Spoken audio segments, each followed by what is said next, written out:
This is our fourth year organizing the Halal Expo and Summit, and I can tell you it does not get easier. Thanks to the pandemic and COVID, we had to jump through hoops to put this together and convince people that this has to continue. We did the virtual one last year, alhamdulillah, but it's time to come back and do both virtual and in person as a hybrid event.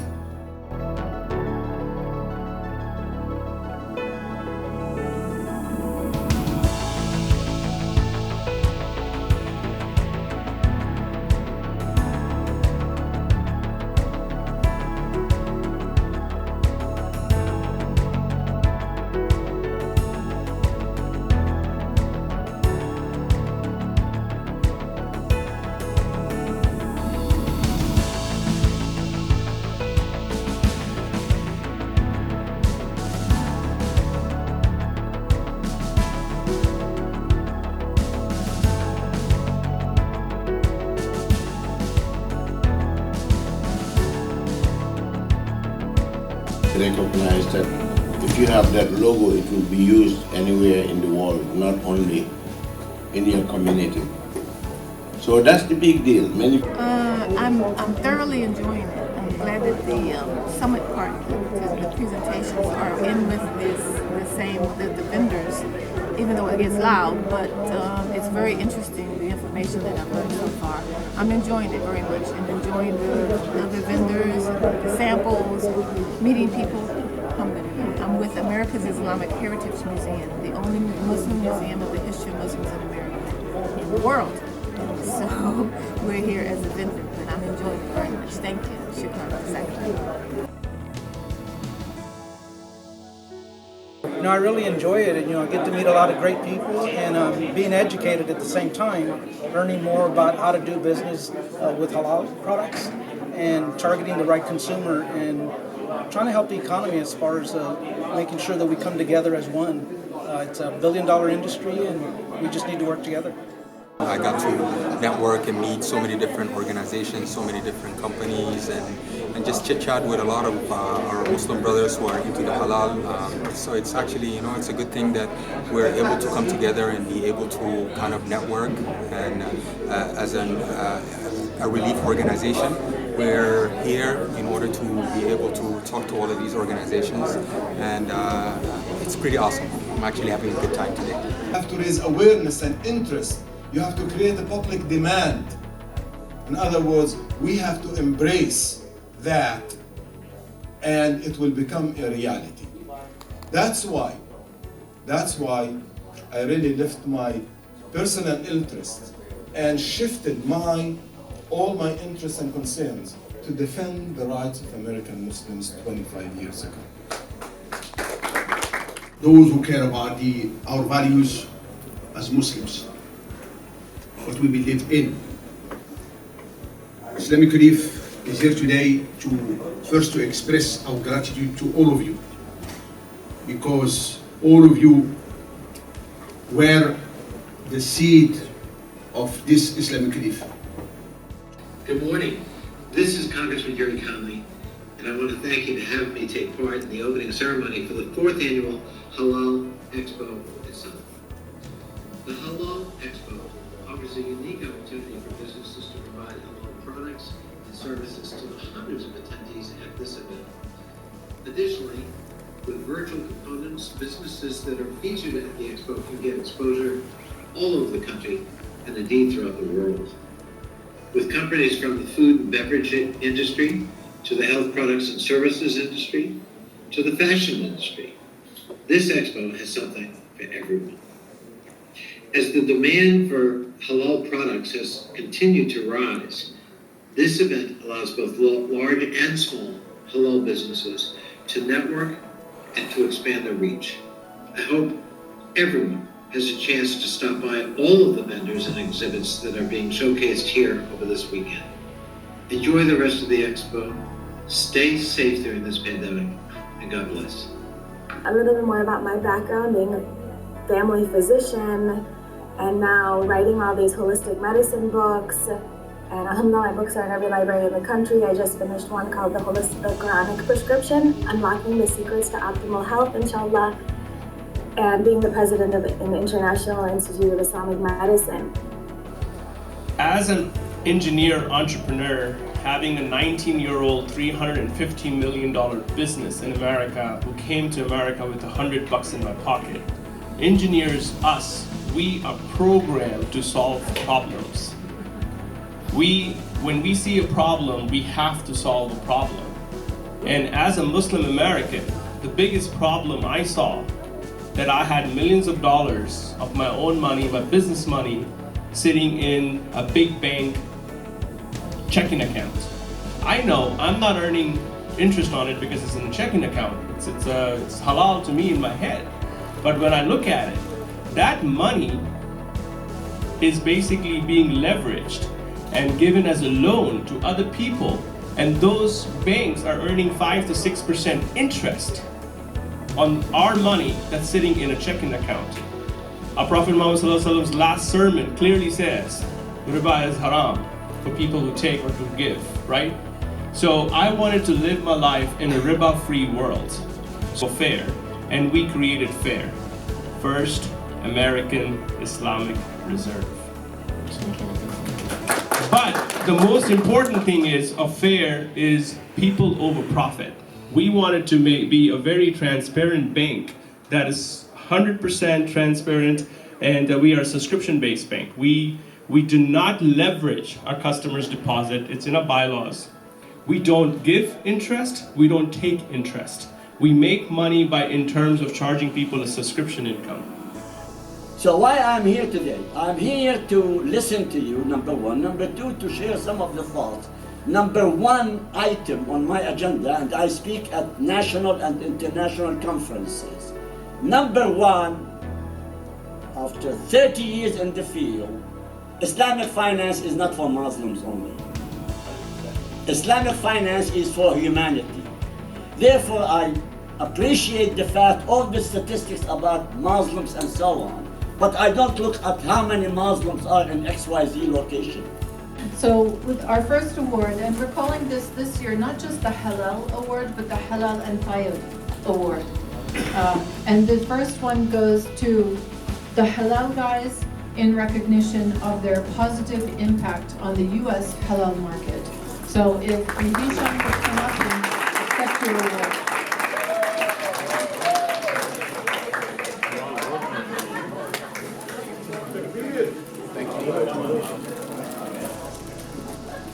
Free halal guys food. Thank you very much for your contributions to the halal world.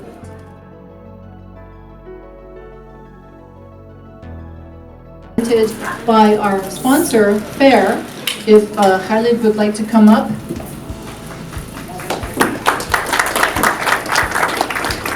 We want to thank Khalid and his company for sponsoring the Halal Expo and Summit this year, and also for your really insightful remarks. Even apparently Habib learned something today. And that takes a lot. So I'm going to hand this over to you. And this award, also another Halal and Tayyib award, is going to our partner this year, Matrade, the Malaysian export arm of the Malaysian government. And coming to receive it will be Diana Khalid, the commissioner based in New York.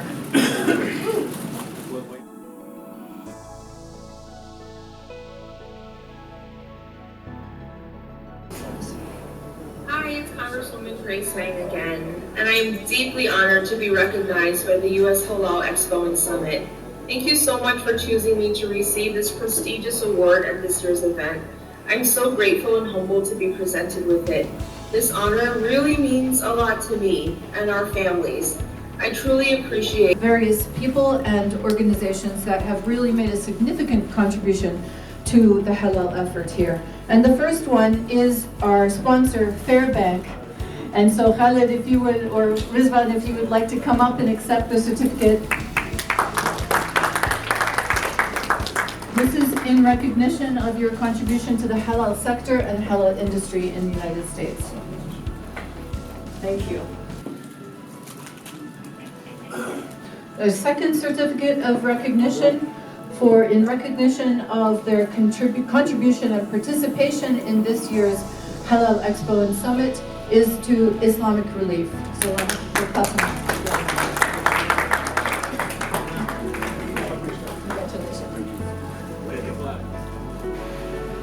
And third, another award to someone who cannot be with us because they are actually 12 hours away in Malaysia is wasabeh.com or wasabeh. And that's Mamadou Ndiaye. I hope you're watching, Mamadou. Congratulations on your amazing contribution to the halal global community. And so I'll just hold this up to the camera here. Congratulations. Give Mamadou Ndiaye and Wasabeh a hand. We'd also like to give a certificate of recognition to someone who is here, who represents so well the Muslim community in both his personal life and also with respect to the rule of law, civil rights, and justice. And that's, we're awarding it to CARE.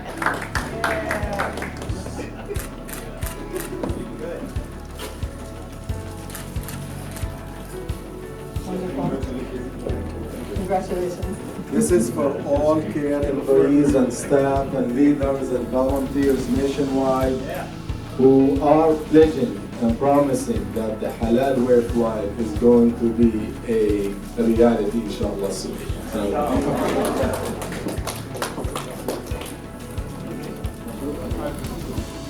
All right, and the next one goes to an individual who's really, I have to say on a personal level, made my life so much easier in preparing for this Halal Expo and Summit this year. And he's been our guest moderator, Quentin Gray, in recognition of his contribution to the halal sector and the Expo and Summit.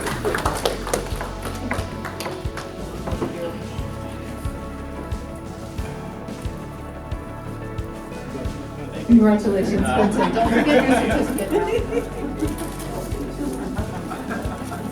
You were expecting them to put it in a frame and then send it back to you.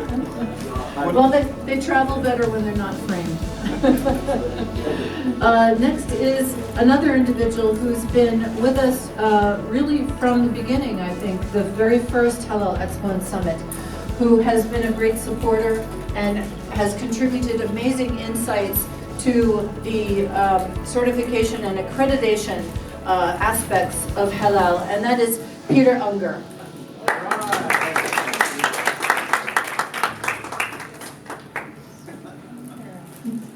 Congratulations, Peter. Thank you for your contribution. Thank you. Congratulations. Thank you. I'm not sure she's with us here today, unfortunately, but she has done so much for the for modest fashion and for basically mainstreaming the notion that you can be modest and you can be fashionable. And I would like to ask Raida Hamra if she would come up and accept the award on behalf of Dr. Nisa Mohammed.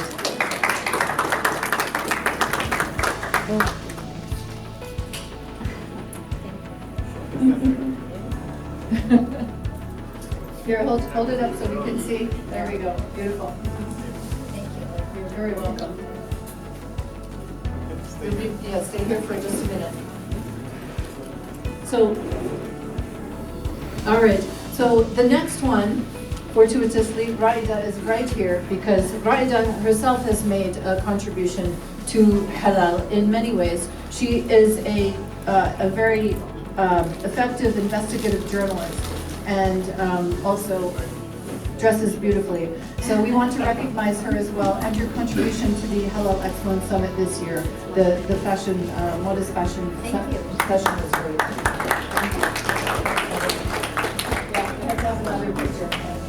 There we go. The next one goes also to someone who is making a very, very quiet impact on the halal industry. And unfortunately, she's teaching today. She was with us yesterday and talked to us about her research in halal tourism. And so we want to recognize Dr. Atiya Ahmed, who's been with us, I think also since the beginning, or since the second year in the Halal Expo. So give her a round of applause in absentia. Is this the last one? Yeah. All right, and next goes to someone who is quite outspoken and frequently likes to take the microphone. And and what would we do without him in this Halal Expo and Summit? So I want to ask Habib Ghanem to come and take his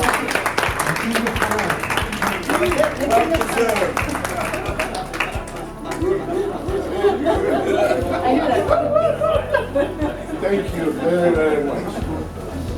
I really appreciate this. I was with them from day one, though. It's not allowed to talk now. From day one.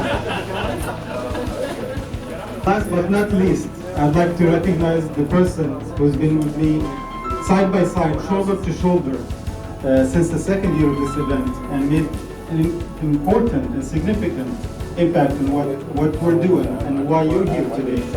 Elizabeth Meyer, my right hand.